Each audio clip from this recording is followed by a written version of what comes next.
경제가 이렇게 쉬울 수 없다. 경제가 이렇게 시원할 수 없다. 경제가 이렇게 색다를 수 없다. 경제직설 출발합니다. 자, 오늘은 김종효 전문위원 그리고 정혜림 앵커 함께합니다. 어서 오세요. 안녕하세요. 네, 어서 오세요. 어이, 반갑습니다. 이게 김영롱 앵커가 없으니까 좀 힘이 빠지는 듯한 인사를 좀 신나게 해주셔도 돼요. 아, 저는 원래 신나지 않아요. 알겠습니다.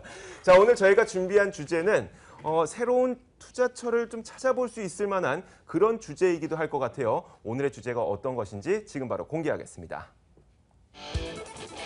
자, 오늘 주제 이겁니다. 바로 라니냐가 온다. 자, 아마 많은 분들이 엘니뇨에 대해서도 들어보셨을 거고 라니냐에 대해서도 이야기는 들어봤을 거예요. 단어는 매우 익숙한데 이게 진짜 무엇인지 그걸 좀 제대로 알고 계시는 분들은 그렇게 많지 않을걸요. 왜냐하면 지리학까지 공부를 해야 되잖아요. 그렇지 않아요? 이거 세대가 달라서 제가 잘 모르겠는데 네. 지구과학 시간에 원래 배우거든요. 고등학교 때. 그 기억이 나요? 전 기억이 납니다. 아, 그래요? 네. 이렇게 실제셨나 똑똑하신 봐요. 분하고 네. 얘기하기가 좀 어려워요. 원래. 천재가 아니라 그 지구과학 시간에 배운 내용에 의하면 네. 이게 그 가장 근본적인 원인부터 우리가 따져봐야 되는 거잖아요. 네. 해수면 변화에서 나타나는 맞아요. 거거든요. 그러니까 적도 부근의 해수면의 변화에 따라서 네. 거기서 생기는 수증기 양이 달라지겠죠. 그럼 거기서 생기는 구름 양이 달라질 거고 네. 그러면 거기서 생긴 수증기가 대류를 통해서 무역풍을 타고 이렇게 옮겨 다니게 되는데 네. 그게 이제 기본적인 열 순환 시스템입니다. 어. 그러니까 양 극점에서는 추운 공기가 내려오고 네. 그다음에 거기에서 발생하는 수증기로 구름이 생기고 이것이 이제 그 바람을 타고 이동하는 것이 네. 기본적인 열의 이동 현상이라고 봐야 되는데 이게 항상 이제 일률적으로 흘러가면 좋은데 네. 뭐 아시겠지만 여러 가지 원인들이 있죠. 뭐 지진이라든지 이런 네. 뭐 자연재해도 있을 네. 거고 인공적인 그런 뭐 환경 오염도 있을 거고 이런 것들로 인해서 기상이변이 생길 수가 있다는 거죠. 네. 그래서 해수면 온도가 기준보다 높을 때, 낮을 때 모두 이제 기상이변이 오는데요. 네. 이게 나비 효과 같은 거죠. 여기서는 1도의 변화지만 이게 조금 더 시간이 지나서 효과가 커지게 되면 이와 관련돼서 나타나는 기상이변은 엄청나게 다가오기 때문에 네. 이것을 우리가 이제 기상이변의 정의라고 보실 수가 있습니다. 그래서 준비된 네. 그림을 보시면 네. 그 엘니뇨 때, 라니냐 네. 때, 네. 그리고 정상일 때 모두 해수면의 온도가 다르거든요. 네. 그러니까 가장 넓은 바다가 태평양이니까 태평양을 기준으로 해서 양쪽 바다의 그 적도 부근의 온도가 어떻게 변하는지를 여러분들이 좀 잘 아셔야 될 텐데요. 준비된 네. 그림에서 보시는 것처럼 맨 아래 그림이 엘니뇨예요. 아. 전체적으로 따뜻한 거죠. 아, 네. 가운데가 정상이고요. 위가 라니냐입니다. 그러니까 아. 동태평양 쪽이 좀 더 차갑죠. 네. 그래서 저런 그림을 이제 보시면 이렇게 해수면 온도 변화에 따라서 오. 기상이변이 굉장히 심하게 나타난다라는 점을 살펴보실 필요가 있겠고요. 네. 자, 또 하나 우리가 네. 짚고 넘어가야 될 게 네. 뭐냐면 라니냐와 엘니뇨는 같이 항상 붙어 다닌다라는 거죠. 맞아요. 왜 그러냐면 네. 열 이동이 제대로 되지 않았잖아요. 그러니까 이번에 만약에 해수면 온도가 높아서 열 이동이 제대로 되지 않았어요. 네. 그럼 그 다음에는 반드시 그 반대 현상인 라니냐가 찾아온다라는 거죠. 순환되는 오, 거네요. 그렇죠. 알겠습니다. 그러니까 열의 순환 자체가 근데 네. 대신에 이제 반드시 오는 것은 아니고 네. 슈퍼 엘니뇨가 와야 라니냐가 동반한다라는 거죠. 그래서 그런 식의 아주 극단적인 기상이변이 왔을 때는 그 반대 현상까지 이어지면서 이게 네. 장기화되더라라는 것이 기본적인 아이디어이고요. 알겠습니다. 야, 김종효 위원이 굉장히 정리를 잘 해주셨어요. 수능에 나올까요? 나올 수도 있죠. 그래요? 지구과학 선생님 같았어요. 저 때는 나오고. 그래요? 알겠습니다. 여기서 최대 그 넌센스는 제가 과학 4과목 중에서 네. 지구과학 성적이 제일 안 역시. 좋았습니다. 제일 안 좋았어요.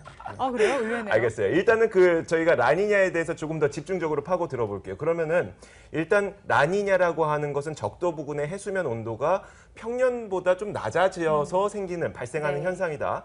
그러면 지금까지 이 라니냐 현상 때문에 지구 전체적으로 봤을 때는 좀 맞아요. 어떤 일들이 발생했었나요? 영향을 미쳤는데요. 저도 네. 공부를 해보면서 라니냐가 지구의 그 적도에서 1도 정도 낮아지고 해수면 온도가 또 낮아진다라고 해요. 그래서 발생하는 사항들이 있는데 미국이나 이런 아르헨티나 지역에는 가뭄이 또 발생을 해서 이로 인해서 아까 쩍쩍 갈라진 그림 보셨죠? 네. 그걸로 인해서 곡물 가격이 상승을 한다고 합니다. 지도를 통해서 또 준비를 해봤는데 어떤 사이클로 이루어지냐면 네. 미국과 중부 남부 쪽에서는 가뭄으로 인해서 밀과 면화, 옥수수 생산량이 감소를 하고요. 오. 우리나라 쪽으로 넘어오게 된다면 일본이나 캐나다에서는 추운 겨울로 한파가 찾아와서 네. 네. 연료비가 함께 상승을 한다라고 합니다. 이래서 국제 광물 가격이 요동치게 되고 원유랑 천연가스 값이 올라서게 되는데요. 네. 또 태평양 해수 온도가 낮아지게 되면서 참치 어획량이 또 감소하게 되고요. 네. 호주나 동남아 지역에서는 폭우가 내리면서 목축업이나 설탕 쪽에 이 피해를 발생한다라고 합니다. 그래프로 또 준비를 해봤는데 1998년에서 89년도에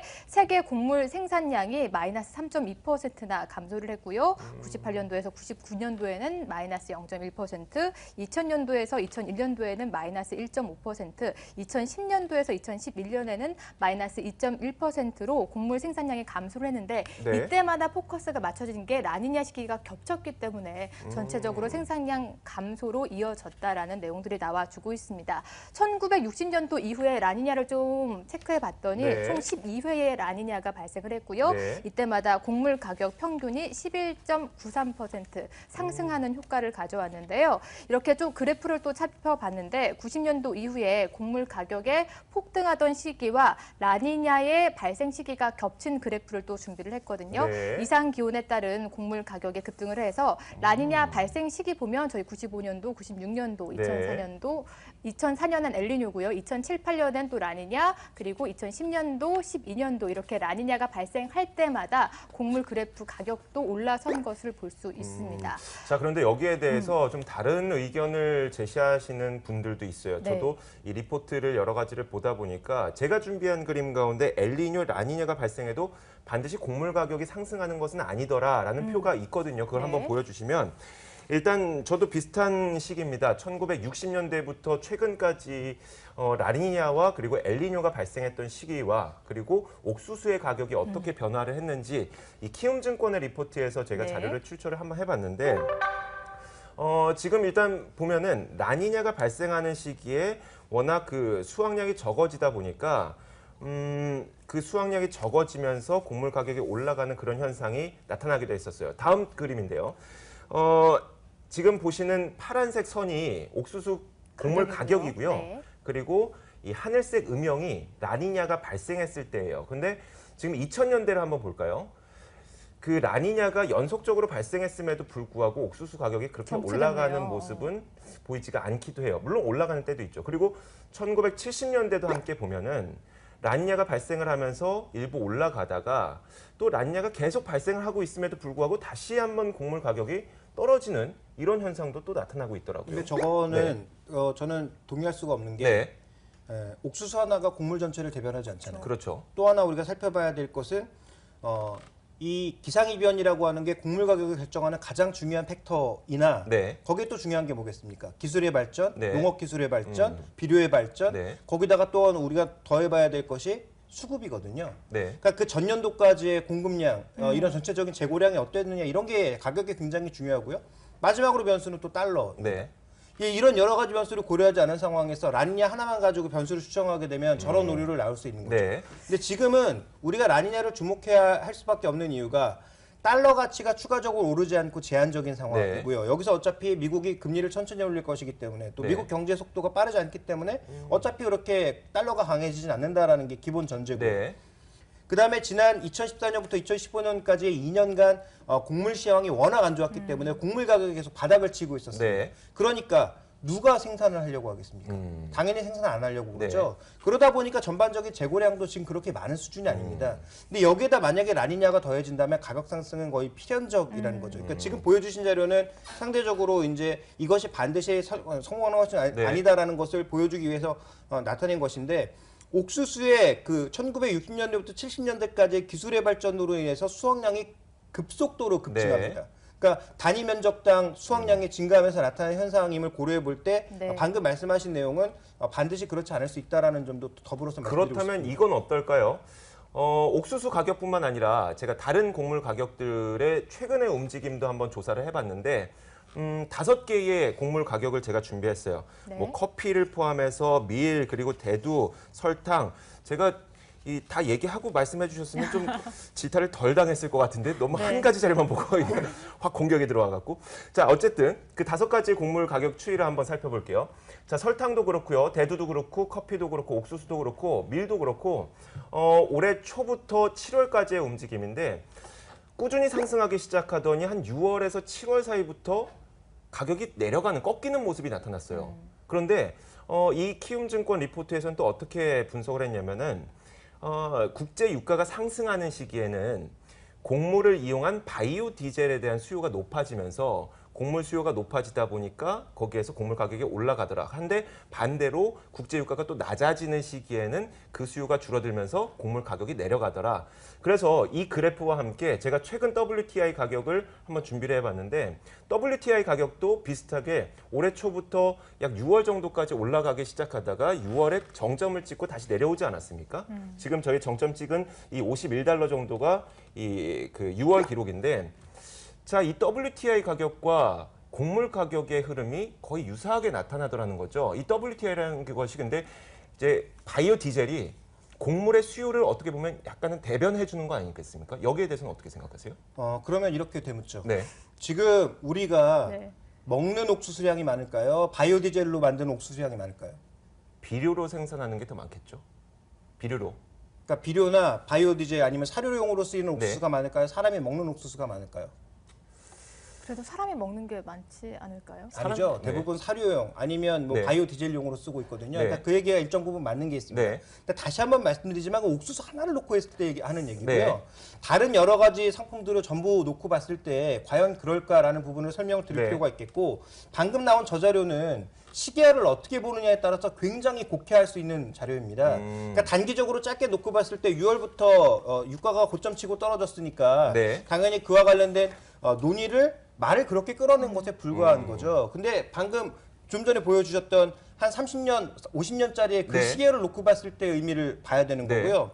그다음에 짧게 본다고 하더라도 최근 한 4, 5년 정도의 시계를 놓고 봤을 때 방금의 저 분석이 과연 의미가 있냐는 거죠. 그러니까 단기적으로 워낙 선물 시황이라고 하는 게 단기적으로 볼 수밖에 없으니까 아마 키움증권 같은 경우에도 최근에 한 2개월 정도를 보면서 올라갔던 그 곡물 가격이 너무 급하게 떨어지고 있다. 거기에 대한 이유를 이제 갖다 붙이다 보니까 이제 그런 내용들을 아마 쏟아 넣지 않았나라고 보여지는데 네. 전 그게 중요하지 않다라고 봅니다. 오늘 논의 핵심은 그렇다면 그동안 움직였던 장기적으로 2년간 침체를 보였던 곡물 가격이 전반적으로 반등할 수 있느냐? 네. 라니냐는 확실하게 올 것이냐? 라니냐가 온다면 그 안에서 투자 상품들이 있느냐? 이게 핵심이고요. 그래서 방금 보여주셨던 저 리포트에 관련된 내용은 네. 7월까지 시황은 맞을 수 있으나 네. 하반기 시황엔 안 맞을 수 있다는 거죠. 왜냐하면 제가 준비한 그림을 보시면 국제기후연구소가 지금 예측하고 있는 기상이변 전망이요. 네. 올해 하반기에 라니냐가 나타날 확률을 75%로 보고 있고요. 네. 이 한 번 나타난 라니냐는 내년까지 이어질 걸로 지금 보고 있습니다. 그 준비된 다음 그림 보시면요. 시기별로 해수면 온도가 어떻게 낮아질 것이냐. 네. 지금 이게 그림에서 보시지만 올해 6월, 7월부터 낮아지기 시작해서 본격적인 라니냐에 들어가는 것은 8월, 9월부터 시작이거든요. 네. 근데 이게 거의 지금 1도 가까이 낮아진 게 계속 지속된단 유지되고 말이죠. 네. 그러면 라니냐가 나타나는 해의 특징은 여름은 무지하게 덥고 네. 겨울은 무지하게 춥습니다. 그래서 이런 특성을 고려해 봤을 때 여기서 얻을 수 있는 투자 아이디어가 너무나 많다라는 거죠. 그러니까 조금 전에 이제 정혜림 앵커의 자료에서 잠깐 봤는데요. 다음 준비된 그림을 보시면 지금 단위 면적당 옥수수 수확률을 나타낸 네. 것인데 라니냐가 나타날 때마다 주로 이제 감소하는 것이 많았단 말이죠. 기본적으로 재고량이 부족한데 줄어들게 되면 하반기에 과연 옥수수 가격이 내려갈까? 저는 상방향에 투자해야 된다라고 보고 있고요. 네. 또 하나 아까 이제 정혜민 앵커가 보여주셨던 그 그림에서 지역별 흐름을 놓고 봤을 때 뭐 차이를 감지하셨는지 모르겠지만 브라질이 들어가 있고요. 네. 콜롬비아가 들어가 네. 있고요. 베트남이 들어가 있고요. 네. 인도네시아 같은 국가가 들어가 있고요. 아프리카 국가가 들어가 네. 있습니다. 이 국가들이 다 뭡니까? 전 세계 커피 5대 산지거든요. 네. 그러면 커피가 나는 국가는 전부 냉해로 망한다는 얘기거든요. 그러니까 커피의 수확량이 줄어들 수 있다라는 얘기거든요. 네. 근데 지금 준비된 자료를 보시면 커피의 지금 재고량은 바닥 수준이거든요. 네. 그러면 과연 라니냐가 왔을 때 커피 가격이 어떻게 될 것인가 이미 답은 뻔히 나와 있다라는 거죠. 그럼 이런 소프트 상품 중에서 방금 말씀드렸던 지역에서 또 많이 생산되는 게 코코아, 네. 사탕수수 이런 것들이거든요. 네. 그럼 이런 것들 우리가 합쳐서 이제 소프트 커머너티라고 하는데 네. 이런 소프트 상품들의 전반적인 가격 상승을 우리가 예상해 볼 수 있다라는 거죠. 그렇다면 기본적으로 곡물, 그다음에 소프트 상품들 이런 것들의 추가적인 상승을 예상해 볼 수 있는 국면인 거고 또 하나 우리가 생각해 봐야 네. 될 건 천연가스란 말이에요. 음. 아까도 이제 언급해 네. 주셨지만 하반기에 날씨가 추워질 경우에는 난방 네. 수요가 급증할 수 있단 말이에요. 근데 이제 대부분이 석유로 떼나요? 그렇지 않단 말이죠. 네. 미국에서도 대부분 다 가스 발전이나 가스 난방으로 바꾸고 있는 결정적인 이유는 그 미국의 셰일 가스가 발견이 되면서 가스 네. 가격이 급락했습니다. 그래서 석유를 떼는 집보다 이제 가스를 떼는 집이 많아졌고요. 도시가스의 이용 그 확률이 더 높아진 거죠. 네. 그러다 보니까 지금 준비된 그래서 보시는 것처럼 가스 가격이 여전히 낮은 수준이기 때문에 네. 가스 가격의 반등 가능성을 또 생각해 볼 수 있다라는 거죠. 그러면 여기서 가스에서 끝나야 되느냐? 그렇지 않다라는 것이고요. 그러면요? 여름에도 전기를 많이 쓸 거고 네. 겨울에도 전력을 많이 쓸 거니까 네. 그 유틸리티 관련주들에 대한 관심이 높아질 수밖에 없죠. 거기다가 만약에 라니냐가 확실해지고 네. 배당 관련된 얘기까지 나오기 시작하면 글로벌 유틸리티 종목군들이 전반적으로 다 배당 주거든요. 그러니까 이런 개념에서 그러한 종목군들의 관심도 가져볼 필요가 있다라는 네. 것이고요. 네. 마지막으로 이제 한 가지만 더 말씀드리면 제가 이제 준비한 그 차트는 몬산토라고 하는 기업의 차트인데요. 네. 몬산토를 왜 주목해야 되느냐? 얼마 전에 그 중국의 그 농업 기업이 신젠타를 인수했거든요. 네. 신젠타가 전 세계 최고의 종자 기업입니다. 네. 그런데 이런 기업이 인수가 되면서 지금 이 몬산토를 가지고도 서로 못 잡아먹어서 안달입니다. 우리가 사겠다 이게 막 네. 난리거든요. 왜 그러냐면 향후 이렇게 에그플레이션, 인플레이션 시장에서는 농산물의 가격 자체가 굉장히 중요한 역할을 할 수 있고요. 네. 실제로 대형화된 이런 농화학 기업이나 농산물 기업, 종자 기업들이 굉장히 중요한 역할을 할 수 네. 있거든요. 그렇기 때문에 이런 기업들에 대한 관심이 점점 높아지고 있다는 점 고려해 봤을 때 우리가 라니냐 하나만 가지고도 하반기에 노려볼 만한 종목이나 섹터가 이렇게 네. 많다라는 것을 주목해 보실 필요가 있습니다. 알겠습니다. 저희가 이야기를 더 진행하기에 앞서서 한 가지 그 오해가 있을 수 있어서 한 가지 말씀만 먼저 드리고 갈게요. 제가 인용을 했었던 그 키움증권 리포트를 제가 그대로 가져온 것은 아니고 리포트를 읽고 좀 제 의견을 포함해서 재해석을 해서 했다는 점을 좀 미리 말씀을 드리겠습니다. 시청자 여러분들 오해는 없으셨으면 좋겠어요. 자, 이 김종효 위원한테 좀 이야기를 쭉 듣긴 들었는데 알겠습니다. 뭐 몬산토에 대해서도 투자할 만한 것 같고 그리고 네. 곡물에 대해서도 하반기에 좀 관심을 가지면 될 것 같은데 실제로 내 돈을 어디다 넣어야 될지를 잘 모르겠어요. 어디다 넣어야 돼요? 일단 기본적으로 농산물 ETF가 미국에서 거래되는 농산물 ETF가 네. 있고요. 그다음에 한국 시장에서 또 지금 거래되는 몇 가지 상품 선물 ETF들이 있습니다. 그러니까 신한에서 나온 옥수수 네. ETF가 있는 걸로 알고 있고요. 네. 그다음에 뭐 가스 관련된 ETF도 제가 정확하게 모르지만 있는 걸로 알고 있고 이런 상품 ETF들이 거래량이 많지 않아서 약간의 네. 거래 리스크가 있는 건 사실입니다만 분명히 우리 시장 내에도 그런 이 농산품과 관련된 상품들이 있다라는 거죠. 그것도 직접적으로 ETF를 통해서 거래할 수 있는 그런 상품들이 네. 있기 때문에 그런 상품에 투자하시는 것도 좋지만 네. 다시 한번 말씀드리지만 그런 상품들은 거래 리스크와 더불어서 네. 그다음에 국제 가격의 반영이 상대적으로 뒤늦을 수 있다. 그렇죠. 그렇다면 우리가 좀 더 큰 방향에 투자해 보자라는 네. 거죠. 그래서 선물 쪽에 투자해 보신다면 CBOT에 상장되어 있는 여러 가지 선물들, 아까 말씀드렸던 뭐 커피 선물이라든지 네. 코코아 선물이라든지 이런 상품들의 투자를 직접 하실 수가 있고요. 네. 그다음에 또 하나 우리가 생각해 봐야 될 건 천연가스 ETF 같은 것들 우리가 장기적으로 사볼 수가 있고요. 국내 시장에서는 한국전력을 포함한 유틸리티 종목군들 아니면 글로벌 유틸리티에 투자하는 그런 ETF를 찾아보시는 것도 하나의 방법이 될 수가 있겠고요. 그다음에 좀 전에 말씀드렸던 몬산토 같은 기업들에 네. 직접 투자하시는 것도 한 가지 방법이 될 것 같습니다. 어차피 원화의 강세가 제한적이라면 네. 나는 달러에 베팅하고 싶다. 근데 달러만 사는 것은 좀 무리가 있잖아요. 그렇죠. 그러면 달러로 표시된 달러 자산을 사는 게 더 좋은 거 아니겠습니까? 네. 뭐 그런 의미에서 하반기에는 뭐 상반기에 강세를 보였던 IT 뭐 이런 것들도 뭐 하반기에도 나쁘지 않겠지만 네. 오히려 몬산토와 같은 이런 농화학 기업에 대한 관심을 가져보는 것도 저는 의미가 있다라고 보는 거죠. 그래서 이 구체적인 상품은 제가 아까 좀 찾아보다가 시간이 네. 없어서 다 찾아보진 못했는데 네. 분명히 국내에서도 거래되고 있는 ETF 상품이 있다라는 것은 확실합니다. 알겠습니다. 자, 그렇다면은 지금 굉장히 여러 가지 상품을 이야기해 주셨잖아요. 그러면 김종효 전문위원이 생각하는 이거 하나만은 꼭 해볼 만하다. 하나만 찝어주시면요. 제가 아그리컬처 ETF에 대해서 작년부터 말씀을 드렸거든요. 네. 이게 엘니뇨 올해 온 엘니뇨가 슈퍼 엘니뇨이기 때문에 네. 라니냐로 분명히 이어질 수밖에 없고 여기에 대해서 장기적으로 투자해봐라라고 말씀드렸습니다. 네. 그때 말씀드렸던 가격보다 정말 조금 올랐는데요. 네. 라니뇨의 본격적인 시작은 8월, 9월부터 시작이거든요. 네. 그 지금까지 나온 자료가 확실하다면 네. 그러면 이 곡물 가격의 전반적인 상승 이것은 제가 이제 뭐 시간 관계상 말씀을 드리지 않았지만 중국 쪽의 전반적인 캐틀 가격, 그러니까 농축산물 가격의 상승과도 맞닿아 있는 네. 부분입니다. 그러니까 이 부분까지 연결을 한다면 전반적으로 그것까지 상승할 수 있거든요. 그러면 이 전반적인 아그리컬처에 모두 투자하는 이런 ETF가 미국 시장에 상장되어 있고요. 네. 여기에 투자하시는 것이 이 개별 수익률은 낮아질 수 있지만 전체 이런 농산물 쪽에 투자한다라는 의미 쪽에서는 네. 의미가 있어 보이고요. 그다음에 그 라이브 스톡, 그러니까 축산물에만 투자하는 그런 ETF도 있습니다. 네. 그러니까 이런 ETF 쪽에도 여러분들이 관심을 가져보신다면 하반기 쪽에는 그래도 좀 괜찮은 수익률을 기대할 수 있지 않을까. 네. 우리가 인플레를 해지한다면 금만 생각하게 되는데요. 그렇죠. 금뿐이 아니라 다른 이런 오. 농축산물을 통해서도 충분히 인플레를 우리가 방어할 수 있다는 점을 생각해 보실 필요가 있습니다. 네, 정혜림 앵커는 뭘 그렇게 저는 적으셨어요? 김종혁 의원님 얘기하시면서 딱 한 가지 종목을 사야겠다라는 뭐였어요? 생각을 했거든요. 네. 작년에도 역대 2급의 강력한 엘니뇨가 발생을 해서 이번에 거의 아까 말씀해 주셨지만 네. 라니냐가 올 확률이 75%라고 했잖아요. 네. 거의 확실시가 되고 있다면 그 안에서 주식을 좀 선투자하면 나중에 하반기에 좀 웃을 수 있지 않을까, 하반기에 동남아 여행을 할 수 있지 않을까라는 생각을 하게 네. 되는데 저는 평소에 배당주에도 관심이 많기 때문에 네. 딱 유틸 딱 얘기해 주셨고 뭐 겨울에 폭설로 인해서 뭐 전기료도 많이 오르게 네. 됐고 뭐 관련 사항이니까 딱 한국전력이 말씀하시기 전부터 딱 머리에 딱 떠오르고 아직은 ETF 관련 상품은 전 잘 모르기 때문에 네. 그 코스피 시장 안에서 찾아 본다면 한국전력이 좀 괜찮은 투자처가 될 수 있지 않을까라는 생각을 해봤어요. 알겠습니다. 자, 이렇게 저희가 라니냐에 대한 이야기를 좀 마무리를 지어볼게요. 마지막으로 좀 한마디를 해주시죠.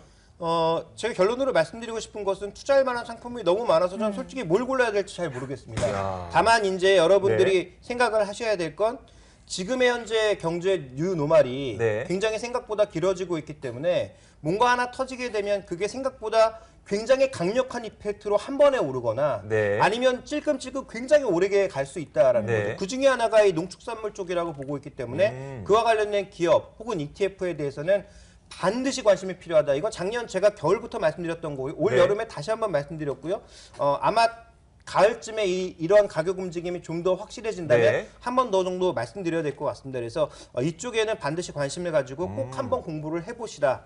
최근에 나온 자료 중에서는 뭐 이베스트 투자증권에서 나왔던 네. 거의 80페이지짜리 자료가 있습니다. 네. 이런 자료를 한번 정독해 보시는 것도 권해드립니다. 알겠습니다. 자, 정혜림 앵커도 마지막으로 한마디 해주시죠. 네, 저 결론직설 말을 좀 드라마의 제목을 따라해서 해봤는데요. 이 라니냐가 여자아이를 뜻하는 그렇죠. 얘기라고 해요. 그래서 그녀를 대처하는 우리의 자세라고 음, 뽑아봤습니다. 네. 적을 알고 나라는 백전백승이라고 했는데 라니냐를 이렇게 알고 파악해 보니까 하반기에 라니냐가 온다고 해도 이게 돈이 될 수 있겠구나 역발상적으로 생각할 수 있게 됐거든요. 그리고 오늘 딱 ETF 관련주들 딱 모아서 어떤 리스트가 있는지도 공부를 해봐야 될 것 같고 라니냐 관련된 수혜지를 잘 담아본다면 요즘에 워낙 주식시장이 쏠림 현상이 있기 때문에 뭐 VR 관련주에서 막 계속해서 급등하고 하잖아요. 네. 새로운 수혜주를 잘 찾아봐도 좀 시청자 여러분께 도움이 될 것 같아요. 왠지 저는 결론 직설 제가 준비한 거 안 하는 게 나을 것 같아요.